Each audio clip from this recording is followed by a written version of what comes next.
Hi everyone, कैसे हो आप सभी लोग। आई होप आप लोग अच्छे होंगे। मैं हूं राहुल जेसवाल एंड स्वागत करता हूं आप सभी का एक बार फिर हमारे यूट्यूब चैनल JR ट्यूटोरियल्स में। फ्रेंड्स, आज अगेन आपके सामने एक मोस्ट इंपॉर्टेंट हिस्ट्री का लेक्चर वीडियो लेकर आ गया दोस्तों, जिसमें आज के दिन हम लोग पढ़ने वाले हमारे 10th स्टैंडर्ड के लिए हिस्ट्री सब्जेक्ट का जो हमने एक बहुत ही इंपॉर्टेंट चैप्टर की शुरुआत की थी दोस्तों, जिसका नाम है चैप्टर नंबर 3 अप्लाइड हिस्ट्री। आज इस चैप्टर का लेक्चर नंबर 2 आपके लिए लेकर आ गया है, जो कि अगेन एक बहुत ही ज्यादा इंपॉर्टेंट लेक्चर वीडियो होने वाला है।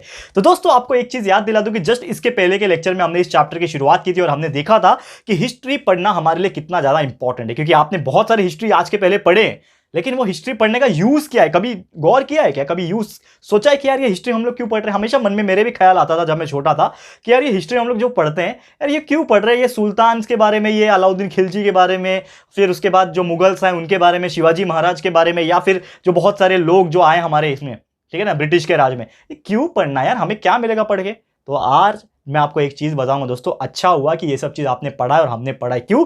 क्योंकि इसी से हमें नॉलेज मिलता है कि हमारे पिछले टाइम्स में क्या क्या चीजें हुई है और हम इस टाइम पे उससे क्या क्या लेसन्स को हमने सीखा है। करेक्ट है ना? गलती से ही इंसान सीखता है, तो जो पुराने टाइम पे जो हुई थी उसको हम लोग ने कैसे सीखा है और किस हिसाब से हम उसको कंसीडर करके आगे बढ़ रहे हैं अपने लाइफ में, तो ये इसीलिए हमें पढ़ाया जाता है अप्लाइड हिस्ट्री। ये बहुत इंपॉर्टेंट है। तो कल हमने देखा था कि हिस्ट्री का बहुत इंपॉर्टेंट रोल है हर एक फील्ड में, आर्ट्स में है, कल्चर में है, साइंस में है, टेक्नोलॉजी में है। फिर हमने देखा था किस हिसाब से इंडस्ट्रीज एंड कॉमर्स में है, आर्ट्स में है, ह्यूमैनिटीज में है, मैनेजमेंट स्टडीज में। तो अलग अलग स्ट्रीम्स मैंने डिस्कस की थी कल, और आज उसी को आगे बढ़ाऊंगा और आपको बताऊंगा कि ये जो अप्लाइड हिस्ट्री और हमारे प्रेजेंट जो है, ये कितना ज़्यादा मिलता जुलता है आपस में और कितना इंपॉर्टेंट है। तो हमारा पहला हेडिंग है आज के लिए applied history, applied history and our present, and our present.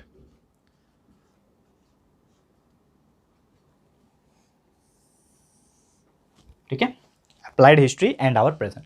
अब देखो, एक नॉर्मल सी चीज अगर हम डिस्कस करें अप्लाइड हिस्ट्री और प्रेजेंट के बारे में, आप सभी जानते हैं दोस्तों कि अगर हमने हिस्ट्री नहीं पढ़ा होता, अगर पुराने टाइम्स का जो हिस्ट्री था, एंशियंट टाइम का, मिडिवल टाइम का, मॉडर्न टाइम का हिस्ट्री नहीं पढ़ा होता, तो क्या आज बहुत सारी चीज से हम वाकिफ होते? क्या हमें पता चलता कि हमारा देश सोने की चिड़िया हुआ करता था? क्या हमें पता चलता कि ब्रिटिश ने हमें कैसे लूट के गए? क्या हमें पता चलता था कि ये जो सुल्तानेट्स थे, ये जो मुगल्स थे, किस प्रकार हमारे देश के ऊपर, लोगों के ऊपर, आम इंसान के ऊपर क्रूरता दिखाते थे और लोग का बहुत सारे चीज़ों का यहाँ पे मिसयूज करते थे, लोगों के प्रति बहुत ज़्यादा एक तरीके से नुकसान पहुंचाते थे?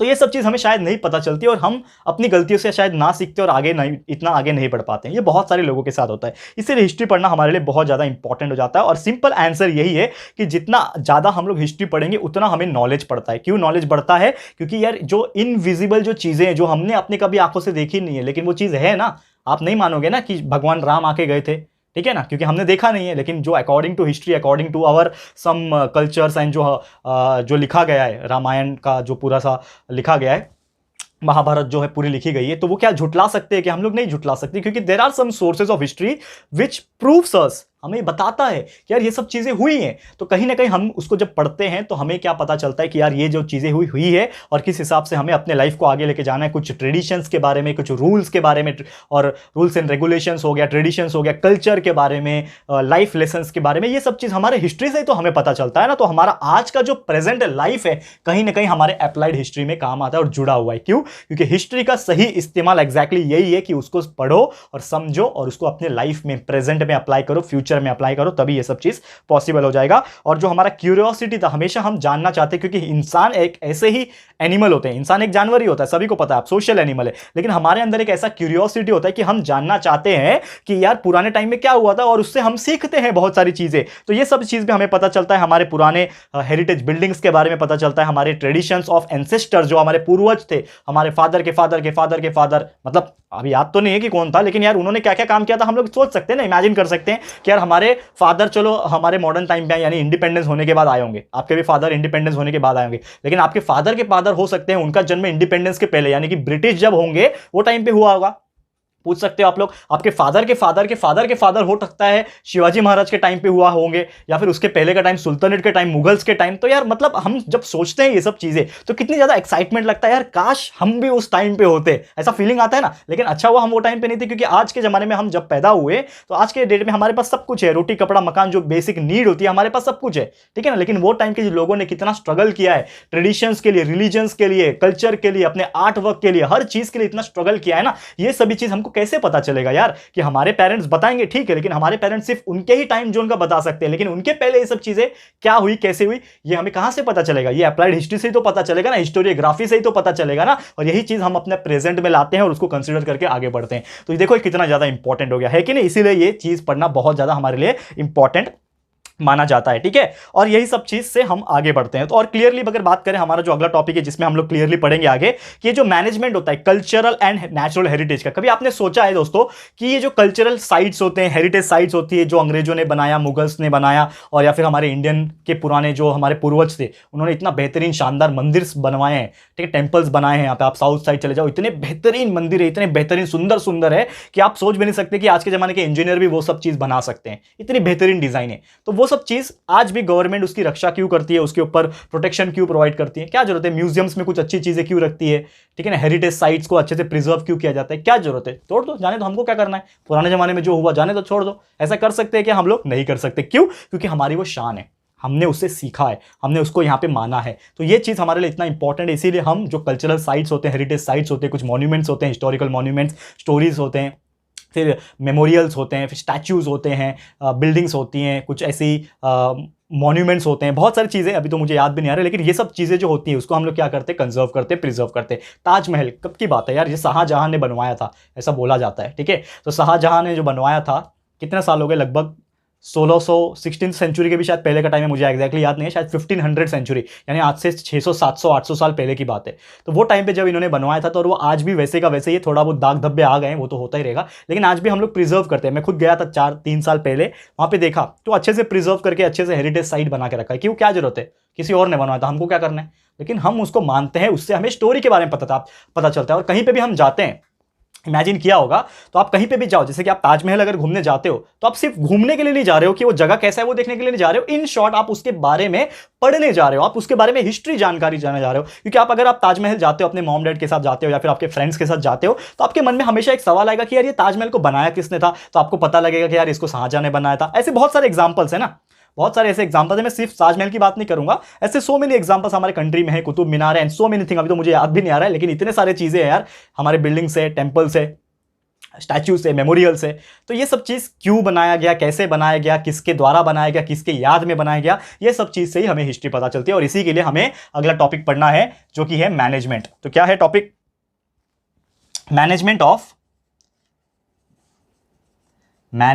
Of cultural and natural heritage. Cultural and natural heritage, ठीक है। हेरिटेज साइट्स आपको पता ही है, जो दिखने में सुंदर हो, बहुत अलग हो, तो हम लोग किस हिसाब से उसको मैनेज करते हैं, कल्चरल को और नेचुरल हेरिटेज साइट्स को। तो हम सबसे पहले बात करेंगे कल्चरल हेरिटेज की, ठीक है। तो कल्चरल हेरिटेज क्या होता है, इसको समझने की कोशिश करते हैं हम लोग। कल्चरल हेरिटेज, ठीक है। और दोस्तों आप लोग अपना बुक्स भी साथ में रखो, क्योंकि बहुत सारी ऐसी चीज़ें हैं जो मैं लिखाऊंगा नहीं, तो आपको अपने बुक्स में मिल जाएंगे, और लेकिन मैं आपको एक्सप्लेन कर दूंगा वो चीज़, ठीक है। तो कल्चरल हेरिटेज की बात करें तो ये जो कल्चरल हेरिटेज होता है, ये होता है जो ह्यूमन ने बनाया है, तो ह्यूमन क्रिएशन जिससे हुआ है, जैसे कुछ ऐसे मॉन्यूमेंट्स होते हैं, तो ये सब जो चीज़ें होती है, बिल्डिंग्स हो गए, आर्टिफैक्ट्स हो गए, ये सब चीज़ हमने बनाया ना, तो इसको हम लोग बोलते हैं कल्चरल हेरिटेज। तो ये क्या होता है कि अगर कोई इंसान द्वारा कुछ चीज़ बनाई गई है, वो हेरिटेज साइट को हम लोग बोलते हैं कल्चरल हेरिटेज साइट। और ये जो कल्चरल हेरिटेज जो साइट होता है, कल्चरल हेरिटेज जो होता है, वो दो प्रकार होता है। एक होता है टेंजिबल, ठीक है, और दूसरा होता है इनटेंजिबल। अब इसका मतलब क्या होता है ये भी समझ लो। इनटेंजिबल,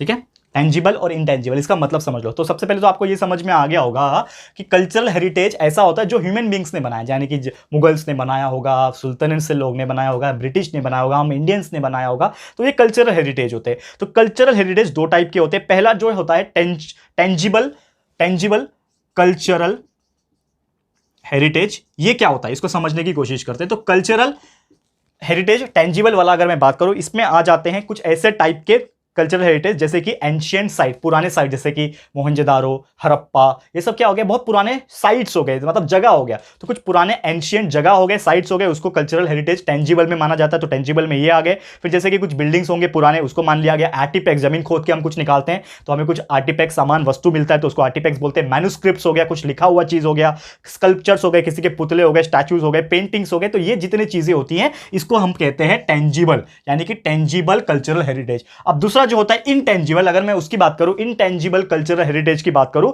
तो इसमें क्या आ जाता है, ओरल ट्रेडिशन, यानी मुंह से बताई जाने वाली चीजें, ट्रेडिशन, जैसे कि हमने बहुत सारी ऐसे वैल्यूज, जो कल्चरल चीजें होती है, जो रिचुअल्स होते हैं, वो हमने अपने पेरेंट्स से सुना है, उन्होंने अपने पेरेंट्स से सुना होगा, फिर उन्होंने उनके पेरेंट्स से सुना होगा, तो कहीं ना कहीं ये जनरेशन बाय जनरेशन अपने ओरल के थ्रू, यानी mouth to mouth communication through पास होता है। फिर लैंग्वेजेस के थ्रू पास होता है। हमारे जो लैंग्वेज, जैसे कि हम मराठी बोलते हैं अगर, तो मराठी हमको कहां से सीखने मिला, हमारे पेरेंट्स से सीखने मिला, उनको कहां से सीखने मिला होगा, उनके पेरेंट्स से। तो ये जो पेरेंट्स टू पेरेंट जो जनरेशन जा रहा है, जैसे कि कोई अगर दूसरे स्टेट का है, यूपी से बिलोंग करता है, तो वहां पे जो लैंग्वेज फॉलो करती है, तो उनको भी वहां से आया। साउथ के साइड में आप जाओगे, Tamil language, Telugu language and Malayali language, बहुत सारे लैंग्वेज होते हैं उसमें भी, तो वो सब लैंग्वेज उनको कहां आता है, कहां से आता है, ओरल ट्रेडिशन के थ्रू आता है, मुंह से आता है, ट्रेडिशनल नॉलेज हो गया। फिर बहुत सारे कस्टम्स होते हैं, रीति रिवाज जिसको बोलते हैं, तो ये रीति रिवाज हर एक धर्म लोग अलग अलग लोग फॉलो करते हैं, तो वो कहां से आता है, यही सब चीज से आता है ना। तो ये जो जितने भी चीजें हैं ना, आर्ट्स का परफॉर्म करना, फिर ट्रेडिशनल स्किल्स परफॉर्म करना, बहुत सारे कम्युनिटीज जो होते हैं, जो अलग अलग ट्रेडिशंस करते हैं, कस्टम्स करते हैं, और उनके पास अलग अलग हुनर होता है, स्किल्स होता है,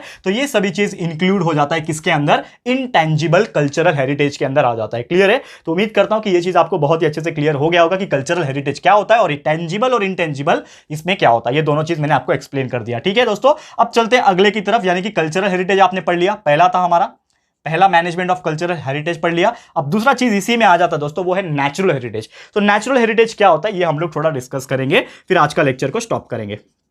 नेचुरल हेरिटेज, इसको थोड़ा सा समझ लो, नाम से थोड़ा आइडिया मिल जाएगा। कल्चरल था, हमने बनाया था, ह्यूमन बींग्स ने बनाया था, लेकिन नेचुरल नेचर ने बनाया होगा। तो जितने भी फ्लोरा एंड फौना होते हैं, अब इसका मतलब तो आप जानते ही होंगे, लेकिन मैं बता दूंगा, टेंशन मत लो। फ्लोरा एंड फौना यानी कि फ्लोरा का मतलब होता है जितने भी पेड़ पौधे फूल, ये सब जो होते हैं ना, गार्डन्स मतलब नॉट हमारे द्वारा बनाया नहीं, जो नेचुरल तरीके से फॉरेस्ट होते हैं, इसको फ्लोरा में गिना जाता है। और फौना इन द सेंस यानी कि जो जानवर होते हैं, एनिमल्स होते हैं, ये सब जो आ जाते हैं, ये सब होता है। तो फ्लोरा एंड फौना ये बहुत ही ज्यादा इंपॉर्टेंट है। और साथ ही में इकोलॉजी यानी कि हमारा इन्वायरमेंट हो गया, जियोमॉर्फिक कैरेक्टरिस्टिक्स यानी कि दुनिया में क्या क्या चीजें हैं, ये आपस में ही आई है ना, ये अपने आप ही आई है, हमने नहीं बनाया ये सब चीज। नेचर जो है, खासकर इंडिया में बात करो, ये नेचर प्राकृतिक आया है, यानी कि किसी ने इसको इन्वेंट नहीं किया, डिस्कवर नहीं किया, ये ऑटोमेटिकली चीजें हुई है। और ये जो हमारा प्लांट्स, ट्रीज, फॉरेस्ट जो होते हैं, एनिमल्स, ह्यूमन बींग्स जो होते हैं, वो ऑटोमेटिकली आते हैं। और ये पूरा का पूरा इन्वायरमेंट हमारा इकोलॉजिकल डिपार्टमेंट हो गया, इकोलॉजिकल इन्वायरमेंट हो गया, ये अपने आप ही डेवलप करता है। तो ये सब चीज को कंसीडर किया जाता है किसके अंदर, नेचुरल हेरिटेज के अंदर। ये सुंदरता जो है ये नेचुरली आई है, इसीलिए इसको नेचुरल हेरिटेज कहा जाता है। और इसीलिए हमारे जनरेशंस को पता होना चाहिए। आज के डेट में आप सोचो अगर कि ये जो वाइल्ड लाइफ सेंचुरीज बनाती हैं, जूस बनाया जाता है, वो वाइल्ड लाइफ कंजर्वेशन के रूल्स है, किसी जानवर को आप मार नहीं सकते, वैसा रूल बनाया हुआ है। आपने सुना होगा वो ब्लैक हिरन वाला केस, ठीक है ना, एक फेमस आप समझ गए होंगे। तो ब्लैक हिरन को मारा गया था, तो ये सब चीज क्यों है, व्हाइट टाइगर को आप नहीं मार सकते। तो कुछ ऐसे जानवर को कंजर्व किया जा रहा है, कुछ ऐसे जानवर भी है जिनके जनसंख्या बहुत कम है, तो ये सब रूल्स क्यों बनाए, क्या फर्क पड़ता है कि अगर वो एक्सटिंक्ट हो जाए। तो यार ये इसलिए होता है क्योंकि आज के जनरेशन को और हमारे आने वाले जनरेशन को पता होना चाहिए कि यार ये सब चीज भी होते थे, तो इसीलिए कंजर्व कर रहे हैं। ये जो साइट्स हम बचा रहे हैं, ये ताजमहल हो गया, ये जो इतने कल्चरल साइट्स है, हेरिटेज साइट्स है, इसको हम बचा रहे हैं। नेचुरल साइट्स को, फॉरेस्ट को प्रिजर्व करते हैं। फॉरेस्ट कंजर्वेशन एक्ट है, रूल्स है, नियम तोड़ोगे, पेड़ काटोगे, जानवर को मारोगे, आपकी सजा हो जाएगी, जेल में डाल देंगे। ये सब चीजें जो है वो क्यों है, क्योंकि हम अपनी पीढ़ी को और अपने आने वाली जनरेशन को ये बताना चाहते हैं और उनके लिए प्रिजर्व करके रखना चाहते हैं। जैसे हम लोग बोलते हैं ना कि पेट्रोल डीजल बहुत ज्यादा वेस्ट मत करो, क्योंकि हमारी आने वाली पीढ़ी ऐसा हो जाएगा कि वो साइकिल चलाएंगे। क्यों बोलते हैं ऐसा, क्योंकि हम ऐसा भी सोचते हैं कि हम भी इस्तेमाल करें, लेकिन हमारे आने वाली पीढ़ी भी इसको देखे। सोचते हैं हम लोग, लंबा सोचते हैं, इंडियंस खासकर बहुत लंबा सोचते हैं, और ये हर कोई सोचता है।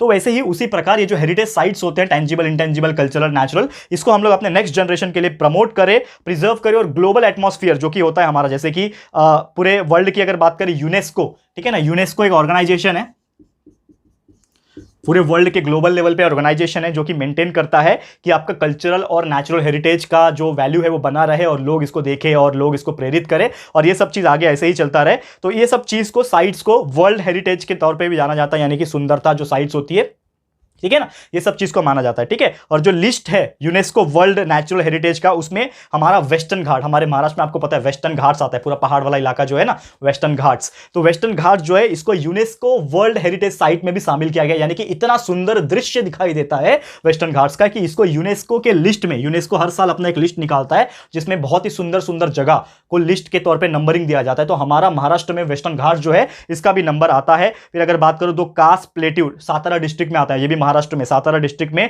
कास प्लेट्यू करके जगह है, कास ठीक है ना, कास्ट प्लेट्यू शायद आप लोग जानते होंगे, जो आसपास सातारा से बिलोंग करते होंगे तो प्लीज मुझे कमेंट करके बता देना, और जो लोग नहीं जानते होंगे और आपके कोई फ्रेंड्स रिलेटिव्स अगर सातारा में रहते हैं तो उनको जरूर से ये वीडियो शेयर करना और उनको बताना कि देखो आपका कास्ट प्लेट्यू सातारा का नाम आ गया है इस चैप्टर के अंदर। ठीक है, तो कास्ट प्लेट्यू डिस्ट्रिक्ट सातारा में है, जो कि वेस्टर्न घाट का एक पार्ट है, ये भी वर्ल्ड के यूनेस्को के हेरिटेज साइट में शामिल किया जाता है। तो आप सोच सकते हो कितने सारी ऐसी चीजें हैं जो इसके अंदर आ जाती है, और आप देखोगे अगर आपके बुक में देखोगे अगर, तो आपको बहुत सारे ऐसे लाइन से देखने मिल जाएंगे। ठीक है, तो हम तो पूरा बता नहीं पाएंगे आपको, लेकिन आप देखोगे जैसे कि 2001 में कुटियायम संस्कृत थिएटर केरला में है, जो ये इंडियन ट्रेडिशन जो है साइट है, जो कि ओरल एंड इनटेंजिबल हेरिटेज में शामिल किया जाता है। जो मैंने बात किया ना आपको, कहां गया ये इनटेंजिबल ओरल वाले, ठीक है, जिसके थ्रू हम लोग देख के सुन के ये सब चीज हमें पता चली हिस्ट्री के बारे में। तो 2001 में कुटियाम संस्कृत थिएटर, 2003 में ट्रेडिशनल ऑफ वेदिक चांटिंग, ऐसे पूरा का पूरा बहुत सारे लिखा हुआ है। तो आप देखो अपने बुक में आपको मिल जाएगा, ये सब चीज देखने वाली बात है। और फिर वर्ल्ड कल्चरल हेरिटेज साइट की बात करूं इंडिया में, 1983 में आगरा फोर्ट, 1983 में अजंता केव्स, 1983 में वेरुल का एलोरा केव्स, फिर ऐसा देखा जाए तो ताजमहल है, एलिफेंटा केव्स है, बहुत सारे ऐसी चीजें हैं जो आपको हमारे इंडिया का वर्ल्ड हेरिटेज साइट्स में शामिल होते हुए दिखाई देगा। ये सब चीज आपके बुक में लिखा हुआ है, तो प्लीज जाइए विजिट कीजिए, बुक में देखिए, और इसको याद तो नहीं करना है लेकिन एक बार रीड कर लो तो आपको समझ में आ जाएगा। क्लियर है? तो उम्मीद करता हूं कि ये चीज आपको समझ में आ गया होगा। तो बस आज के लिए दोस्तों इतना ही है हमारा वीडियो, क्योंकि हम जो नेचुरल साइट जो है, नेचुरल हेरिटेज की बात कर रहे हैं, इसको हम लोग कंटिन्यू करने वाले हैं। थोड़ा सा और टॉपिक बचा हुआ है, कुछ कंटिन्यू करेंगे, लेकिन आज नहीं, इसको हम लोग कंटिन्यू करेंगे हमारे अगले लेक्चर में, यानी लेक्चर नंबर 3 में। तो बस आपको थोड़ा सा इंतजार करना पड़ेगा, क्योंकि लेक्चर नंबर 3 हम आपके लिए फटाफट से लेकर आ जाएंगे, और आगे का जो पार्ट बचा हुआ है इस चैप्टर का, उसको पूरी कंप्लीट करने की कोशिश करेंगे। तो बस दोस्तों आज का वीडियो इतना ही था। ये वीडियो, ये चैप्टर, ये आपको कैसा लगा दोस्तों, प्लीज हमें कमेंट करके बताइएगा, अपनी राय और सजेशन जरूर से दीजिएगा दोस्तों। और अगर आपको ये वीडियो, हमारी मेहनत और ये लेक्चर आपको पसंद आया दोस्तों, तो प्लीज ये वीडियो को लाइक कीजिएगा और शेयर जरूर से कर देना अपने सारे फ्रेंड्स एंड रिलेटिव्स को, फटाफट से शेयर कर दो दोस्तों। एंड